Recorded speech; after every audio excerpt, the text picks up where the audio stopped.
Hello students, this is Shubham Poddar, your mathematics teacher. I hope कि आप सब बहुत अच्छे से हों।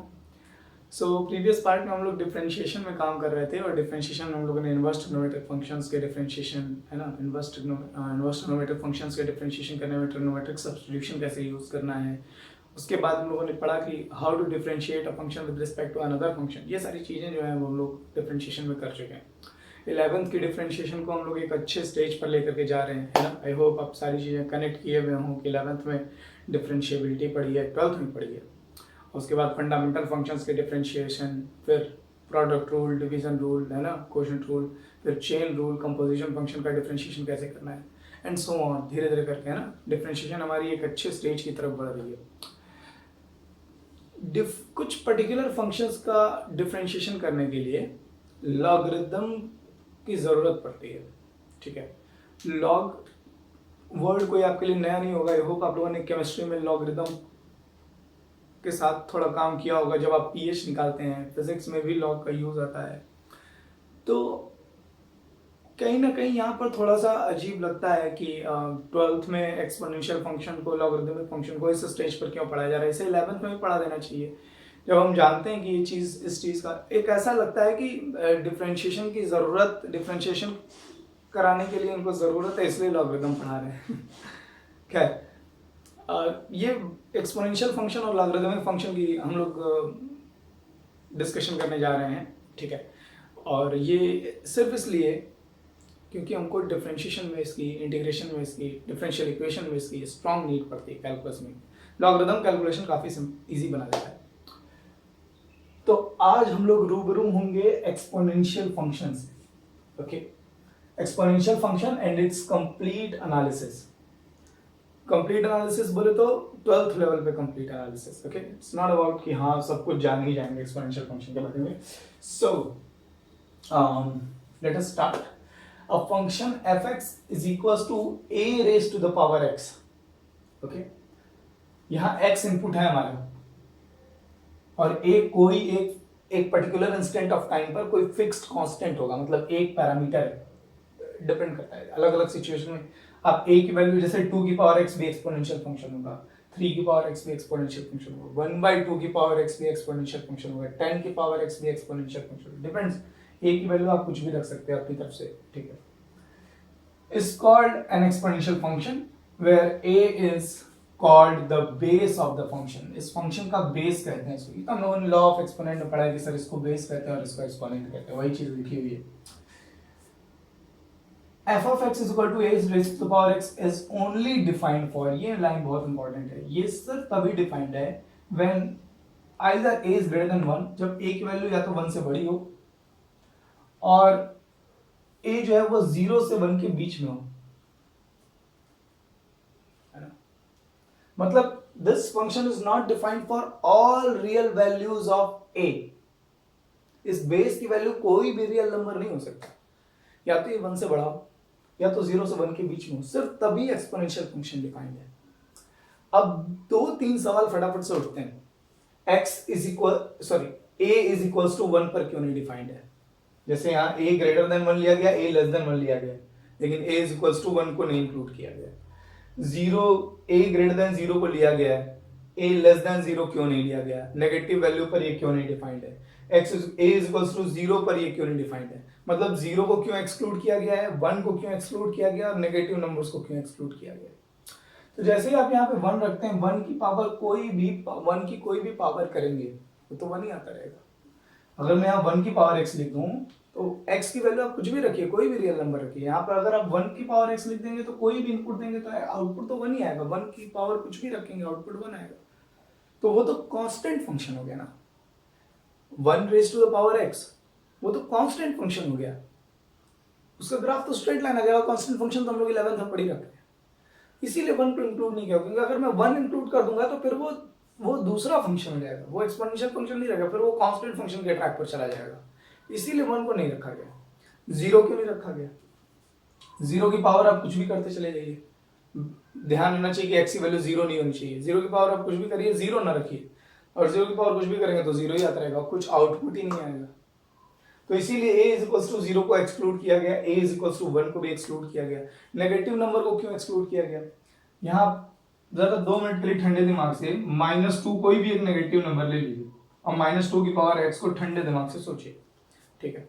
-2 की पावर 1 -2 आएगा, -2 की पावर 2 चलो 4 आ गया, -2 की पावर 3 -8 आ गया, सब पर आउटपुट आएगा। लेकिन जैसे ही मैं यहाँ पर -2 की पावर फॉर एग्जाम्पल 1/3 रखता हूँ या कोई रेशनल नंबर रखता हूँ, कोई इरेशनल नंबर रखता हूँ, तब तब तब तब ये डिफाइन नहीं हो पाएगा उस तरह से। इसीलिए नेगेटिव नंबर को आप ठंडे दिमाग से सोचिए, -2 की पावर हर रियल नंबर रख करके देखिए, रेशनल, इरेशनल, पॉजिटिव, नेगेटिव, हर वैल्यू रख करके देखिए, आपको ये समझ में आएगा कि क्यों नेगेटिव बेस के लिए इसको एज अ फंक्शन ट्रीट नहीं किया जा रहा है। ओके, सो आई होप अब तक ये बात ध्यान समझ में आ गई होगी कि exponential function this a raised to the power x is only defined when either a is greater than 1 or a lies between 0 and 1। मतलब 0 से कम के लिए ये जो बेस है ये नेगेटिव नहीं होना चाहिए, 0 नहीं होना चाहिए, 1 नहीं होना चाहिए। This base can not be negative, 0 और 1, ये ध्यान में रखना, तभी इस फॉर्मेट का फंक्शन एक्सपोनेंशियल फंक्शन है। Okay, when a is equals to 10, अगर हम बेस की वैल्यू 10 रख दें, ये सब इंफॉर्मेटिव पॉइंट्स हैं बस। when a is equals to 10, जब मैं बेस की वैल्यू 10 रख दूं, the exponential function is called the common exponential function। अगर 10 की पावर x की बात करें ना, 10 raised to the power x, तो इसको कॉमन एक्सपोनेंशियल फंक्शन कहते हैं, बस जनरली कॉमन एक्सपोनेंशियल फंक्शन नाम रखा गया इसका। अच्छा, अगर बेस की वैल्यू e रख दी जाए तो इसको नेचुरल एक्सपोनेंशियल फंक्शन कहते हैं। अब ये e क्या है? तो where e is the Euler's number, Euler's constant भी कहते हैं, ठीक है। और e एक ट्रांसेंडेंटल नंबर है, e एक इरेशनल नंबर है। इसको आप जानते हैं ना, पाई।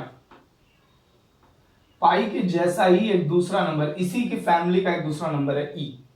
जो जो प्रॉपर्टीज पाई के पास हैं वही वही, पाई भी एक इरेशनल नंबर है, ट्रांसेंडेंटल नंबर है, उसी तरह से e भी एक इरेशनल नंबर और ट्रांसेंडेंटल नंबर है। इन सब के ऊपर अगर पूरी बुक भी लिख दी जाए ना तो भी कम पड़ेगी, इतनी प्रॉपर्टीज ये नंबर अकेले होल्ड करता है, इतनी जगह इसका यूज होता है, चाहे वो कैलकुलस हो चाहे वो अलजेब्रा हो। है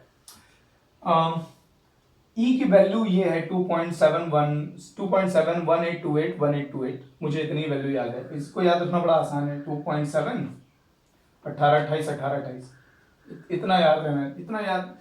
एक बात ध्यान देने वाली है कि e की वैल्यू 2 से ज्यादा है और 3 से कम है, मतलब e जो है वो 2 से 3 के बीच लाई करता है। e फाइंड कैसे किया गया? e इस इनफाइनाइट सीरीज का सम होता है। ओके, सो e की वैल्यू जो है वो 2 से 3 के बीच में लाई करती है और e जो है हमारा वो इस इनफाइनाइट सीरीज का सम होता है ना। देखिए ये सिर्फ मैं, ठीक है, इंफॉर्मेटिव पॉइंट्स बता रहा हूं कि e है क्या, ठीक, ऊपर ऊपर से, ठीक है। e आया कहां से और इसका क्या यूज है, ये कौन सी, ये किस तरह की इनफाइनाइट सीरीज है, इसका सम ये कैसे आ गया, बहुत सारे सवाल है जिनका अभी आपको कुछ नहीं करना है, ठीक है। ये बस ये बात बस ड्यू टू इंटरेस्ट बता दी, क्यूरियोसिटी के लिए। और e को हम आइलर्स नंबर कहते हैं और e की वैल्यू ये होती है, आपको मालूम होनी चाहिए, ठीक है। मतलब ये वैल्यू तो मालूम ही होनी चाहिए कि 2 से 3 के बीच में लाई करता है, ठीक है। बाकी ये सब आप ध्यान रखें या ना रखें, it doesn't matter. Okay, let us have look on the graph and अगर आप ग्राफ देखें तो ग्राफ दो कंडीशंस में बनाया गया है, वो ऑब्वियस है। The exponential function was defined for a greater than 1 and for a lying between 0 and 1। सो ये ग्राफ बनाया है for a is greater than 1 के लिए, और a is greater than 1 के लिए आप ग्राफ देखिए, एक्स एक्सिस को पीछे की ओर अगर आप इस ग्राफ को बढ़ाएंगे तो एक्स एक्सिस को अप्रोच करेगा,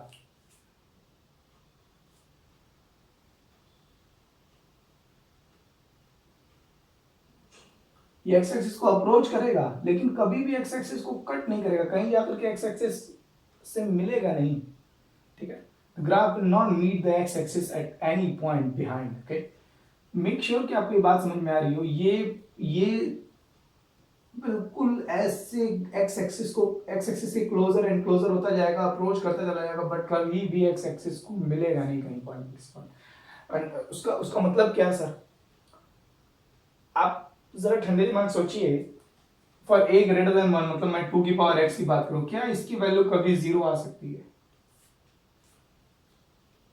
क्या इसकी वैल्यू कभी 0? अगर आपने एक्स की वैल्यू पॉजिटिव रखी, सॉरी एक्स की वैल्यू 2 रखी, 0 के आगे रखी,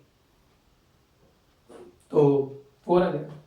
एक्स की वैल्यू 1 रखी तो 2 ही आ जाएगा. एक्स की वैल्यू 0 रखी तो 1 आ जाएगा. एक्स की वैल्यू -1 रखी तो 1/2 आएगा. एक्स की वैल्यू -2 रखी तो 1/4 आएगा. एक्स की वैल्यू -3 रखी तो 1/8 आएगा. एक्स की वैल्यू -4 1/16. जैसे जैसे ये पावर कम होती चली जाएगी, नेगेटिव में जाती चली जाएगी, इसकी वैल्यू छोटी होती चली जाएगी, है ना. -1 पे 1/2, -2 पे 1/4, -3 पे 1/8, -4 पे 1/16, -5 पे 1/32, माइनस, है ना, कम होती चली जाएगी, 0 कभी नहीं होगी. 1/1 लाख भी हो जाए तब भी वो 0 तो हो नहीं सकता. वो एक्स एक्सिस से क्लोज होता चला जाएगा, बट 0 कभी नहीं होगा. That is the point. I hope आपको ये बात समझ में आ रही हो. ठीक है, तो x की नेगेटिव वैल्यू के लिए ये x एक्सिस से बहुत क्लोज होता है, और जैसे जैसे x की वैल्यू बढ़ती है इसका आउटपुट भी बढ़ता चला जाता है. देखिए, जैसे जैसे आप x एक्सिस में आगे बढ़ रहे हैं, इसका आउटपुट बढ़ता चला जा रहा है. आउटपुट मतलब y एक्सिस. जैसे जैसे हम x एक्सिस पर आगे बढ़ रहे हैं, इसका आउटपुट बढ़ता चला जा रहा है ना. Exponential function.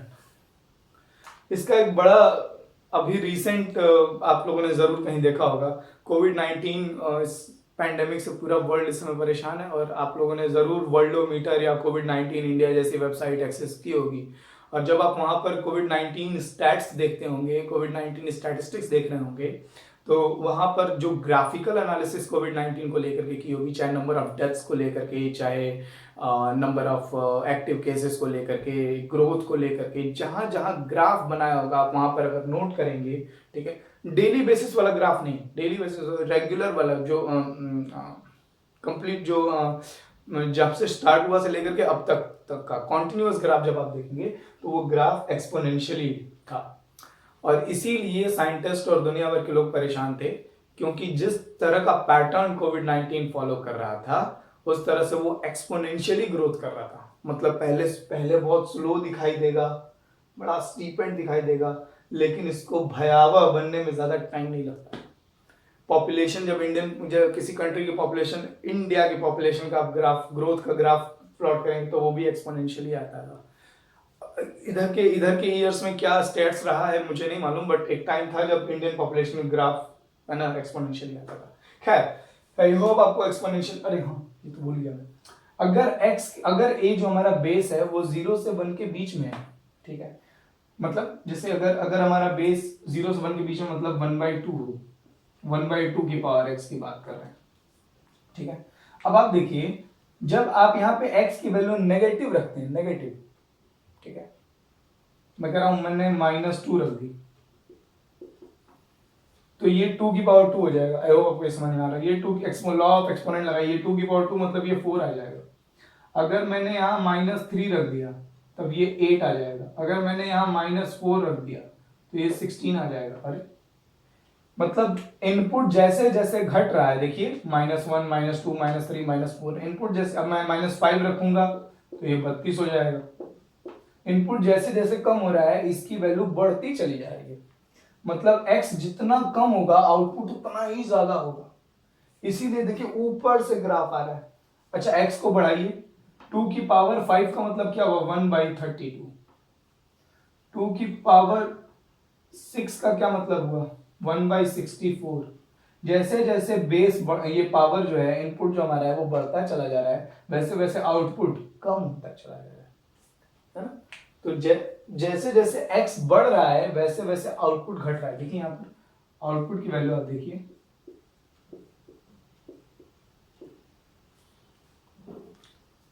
काश कोविड-19 का ग्राफ ऐसा होता. खैर, अगर आप देखें तो जब हमारा इनपुट बहुत छोटा है तो आउटपुट बहुत ज्यादा है, और जैसे जैसे हमारा इनपुट बढ़ता चला जा रहा है, आउटपुट डिक्रीज हो रहा है. है ना। ये ग्राफ उधर जाकर के भी एक्स एक्सिस को अप्रोच करेगा मगर कहीं पर भी एक्स एक्सिस से मिलेगा नहीं, ठीक है। तो आई होप आपको ग्राफ समझ में आ रहा हो, ठीक है, और डेफिनेशन समझ में आई हो, डेफिनेशन एक्सपोनेंशियल फंक्शन की वैलिडिटी समझ में आई हो, कब कब कब वैलिड है ग्रेटर देन 1 के लिए एंड बिटवीन 0 एंड 1 के लिए, कब इसको कॉमन एक्सपोनेंशियल फंक्शन कहते हैं, कब इसको नेचुरल एक्सपोनेंशियल फंक्शन कहते हैं। आई होप आपको ये सारी बातें समझ में आ रही हो। Just take a screenshot of this, ये सब आपकी नोटबुक में होना चाहिए। ओके, सो हम लोग 12th में रिलेशन फंक्शंस पढ़ चुके हैं, हम लोग कॉन्टिन्यूटी डिफरेंशिएबिलिटी पढ़ चुके हैं। तो हम लोग किसी फंक्शन में ये बात जानते हैं कि फंक्शन 1 1 है, ऑन 2 है, मैनी 1 है, इन 2 है, ये सारी चीज़ें हम लोगों ने डिस्कस कर रखी हैं। फंक्शन की कॉन्टिन्यूटी का क्या मतलब है, फंक्शन की डिफरेंशिएबिलिटी का क्या मतलब है, मैथमेटिकली हम लोग ये सारे टर्म्स, तो हम लोग अब चूंकि ये ग्राफ हम लोग बाद में काफ़ी पढ़ रहे हैं, ये हम लोगों ने 11th में नहीं पढ़ा था, तो अब हम बाकी टर्म्स को भी इसके साथ, है ना, डिस्कस कर सकते हैं। For example the function is 1 1 function, आपको याद होना चाहिए, मैंने पढ़ाया है, ठीक है, आपने पढ़ा है, जब भी आप हॉरिजॉन्टल लाइन ड्रॉ करते हैं पैरेलल टू एक्स एक्सिस, और अगर वो हॉरिजॉन्टल लाइन ग्राफ को एट मोस्ट एक सिंगल पॉइंट पर कट करती है, तो हम कहते हैं कि वो फंक्शन 1 1 फंक्शन है। आई होप आपको 1 1 फंक्शन ध्यान हो, ठीक है। So the function is 1 1 function, it can be made onto function, remember, okay. इसे ऑन टू फंक्शन बनाया जा सकता है अगर हम फंक्शन की कोडोमेन और रेंज को एक ही सेट बना दें, इक्वल सेट बना दें। कोडोमेन क्या है, set of all real numbers, और अगर मैं कोडोमेन की जगह 0 से इन्फिनिटी लिख दूं जो कि इसका आउटपुट है, तो तब ये फंक्शन, तो मतलब ये फंक्शन 1 1 ऑन टू 1 1 तो है ही, और ऑन टू हमारे ऊपर है, बस हम कोडोमेन की जगह रेंज लिख दें, फंक्शन ऑन टू हो जाएगा। तो ये बात ध्यान रखिएगा कि ये फंक्शन 1 1 तो है ही और ऑन टू भी है, ओके। ऑन टू कंडीशन पर डिपेंड करता है, अगर हम 0 से इन्फिनिटी अगर इसकी रेंज कोडोमेन को ले लें तो the function will be onto, always continuous, बिल्कुल। अब देखिए कि आपको ग्राफ बनाते समय कहीं भी मार्कर उठाने की जरूरत पड़ रही है, नहीं। So function is always continuous, everywhere differentiable, I mean it's obvious. आप इसके किसी भी पॉइंट पे यूनिक टेंजेंट ड्रॉ कर सकते हैं, ऐसा नहीं होगा कहीं कोई शार्प एंड नहीं मिलेगा, कहीं कोई शार्प टर्न नहीं मिलेगा, कहीं कोई ब्रेकेज नहीं है। सो ऐसा कोई पॉइंट नहीं है इस ग्राफ पर जहां हम एक टेंजेंट, यूनिक टेंजेंट ना ड्रॉ कर सकें। So the function is everywhere differentiable. Everywhere differentiable का मतलब अपनी पूरी डोमेन में, हाँ, अपनी पूरी डोमेन में भी इस केस में कह सकते हैं, set of all real numbers के लिए, ठीक है, पूरे नंबर लाइन पर ये हर जगह डिफरेंशिएबल है। इंक्रीजिंग, हमेशा इंक्रीजिंग नहीं होगा, अगर a ग्रेटर देन 1 है तब फंक्शन इंक्रीजिंग है, अगर a लेस देन 1 है, ग्रेटर देन 0 है, तब फंक्शन डिक्रीजिंग है। यहाँ फंक्शन का ग्राफ ऊपर उठ रहा है, यहाँ फंक्शन का ग्राफ नीचे डिक्रीज हो रहा है। सो increasing in case of a greater than 1 and decreasing in case of a lying between 0 and 1. Neither odd nor even. I hope आपको odd even की definition याद हो। odd function वो होता है जो origin के about symmetrical होता है, even function वो होता है जो y axis के about symmetrical होता है। अगर आपने odd even नहीं पढ़ा है तो आप इस point को skip भी कर सकते हैं, इसका academic board point of view से कोई लेना देना नहीं है। चूंकि मैं complete analysis की बात कर रहा हूँ तो मैं 12th level पर हर उस point पर discuss कर रहा हूँ जो हम लोग पढ़ सकते हैं। The point 0 1 lies on the graph. Yes. जब आप x की वैल्यू 0 रखते हैं तो आउटपुट क्या आता है 1, तो x इज इक्वल टू 0 पर आउटपुट 1, ये वाला पॉइंट 0 1 है। जहां पॉइंट y एक्सिस को कट कर रहा है उस पॉइंट का कोऑर्डिनेट आपको मालूम होना चाहिए, दिस पॉइंट इज 0 1। आप जरूर अपनी कॉपी में ग्राफ पे ये पॉइंट बना लीजिएगा। डोमेन इज, फंक्शन का डोमेन देखिए, हर रियल नंबर के लिए आउटपुट दे रहा है, ये सब में कोई इफ एंड बट नहीं होना चाहिए यार। The set of all real numbers and range देखिए, नेगेटिव में तो आउटपुट कहीं दे ही नहीं रहा है, आउटपुट 0 से इन्फिनिटी है, हमेशा पॉजिटिव आउटपुट है, और वो भी 0 नहीं है, अरे यहाँ मैंने गलत लिख दिया था, 0 टू इन्फिनिटी ऐसे लिखेंगे, ये कभी 0 आउटपुट नहीं देगा, ठीक। अभी मैंने थोड़ी देर पहले जब यहाँ पर वो पढ़ा रहा था, ऑन टू फंक्शन बता रहा था, तो मैंने ऐसे लिख दिया था, वहां पे स्क्वायर ब्रैकेट नहीं होगा, ओके, 0 तो आउटपुट आएगा नहीं। सो डोमेन देख ली हमने, रेंज देख ली, एक जगह एक यूनिक पॉइंट मिल रहा था, एक्स एक्सिस वाई एक्सिस को कट कर रहा था, उसको देख लिया, increasing decreasing differentiable continuous 1 1 odd even, है ना, अच्छी तरह से। Just take a screenshot of this, okay. I hope आपको एक्सपोनेंशियल फंक्शन समझ में आया हो, इसकी कंप्लीट एनालिसिस जो 12th लेवल पर की जा सकती थी वो सारे छोटे छोटे पॉइंट समझ में आए हो। ग्राफ आपके दिमाग में, इतनी डिस्कशन के बाद आपके दिमाग में ग्राफ एकदम बैठ जाना चाहिए, ठीक है। फंक्शन की वैलिडिटी क्या है ये हमेशा याद रखना है। सॉरी, फंक्शन की वैलिडिटी हमेशा याद रखनी है, ठीक है ना। जब आप एक्सपोनेंशियल, कई बार होता है यार कंपटीशन में जब आप क्वेश्चन सॉल्व कर रहे होते हैं ना तो एक्सपोनेंशियल इनइक्वालिटीज आ जाती है ना। जब भी कोई फंक्शन इन इक्वेशन हो या ट्रिग्नोमेट्री हो, कहीं पर भी इन्वॉल्व है ना, तो वहां पे तुरंत वैलिडिटी वाली, आपने एक्स की कोई वैल्यू निकाली, अब वो वैल्यू वापस क्वेश्चन में फिट हो रही है नहीं हो रही है। अब फिट होने का मतलब क्या है, उस वैल्यू के जब हम पुट करें तो ऑथेंटिसिटी देखनी पड़ेगी ना। तो आपको हर फंक्शन की ऑथेंटिसिटी वैलिडिटी मालूम होनी चाहिए, कहाँ कहाँ वैलिड है, कहाँ वैलिड नहीं है, कब हम उसको फंक्शन कह रहे हैं, कब हम उसको फंक्शन नहीं कह रहे हैं। सो ये सारी बातें, छोटी छोटी बातें बहुत इंपॉर्टेंट है। आई होप आपको आज का पूरा लेक्चर समझ में आया हो, किस तरीके से एक्सपोनेंशियल फंक्शन चल रहा है। ई के बारे में आप जाने, ई के बारे में गूगल जरूर कीजिए, आइलर्स नंबर के बारे में। नेक्स्ट क्लास में हम लोग लॉगरिदमिक, अच्छा हाँ, मैं लॉज ऑफ एक्सपोनेंट नहीं बढ़ा रहा हूँ, I mean laws of exponent आप सब अच्छे से जानते हैं, ठीक है, हम लोग क्लास 8 से पढ़ते आ रहे हैं, तो मैं लॉज ऑफ एक्सपोनेंट नहीं बढ़ा रहा हूँ। नेक्स्ट क्लास में हम लोग लॉगरिदमिक फंक्शन और उसकी कंप्लीट एनालिसिस करेंगे। खूब खुश रहिए और खूब मेहनत करते रहिए। बाय।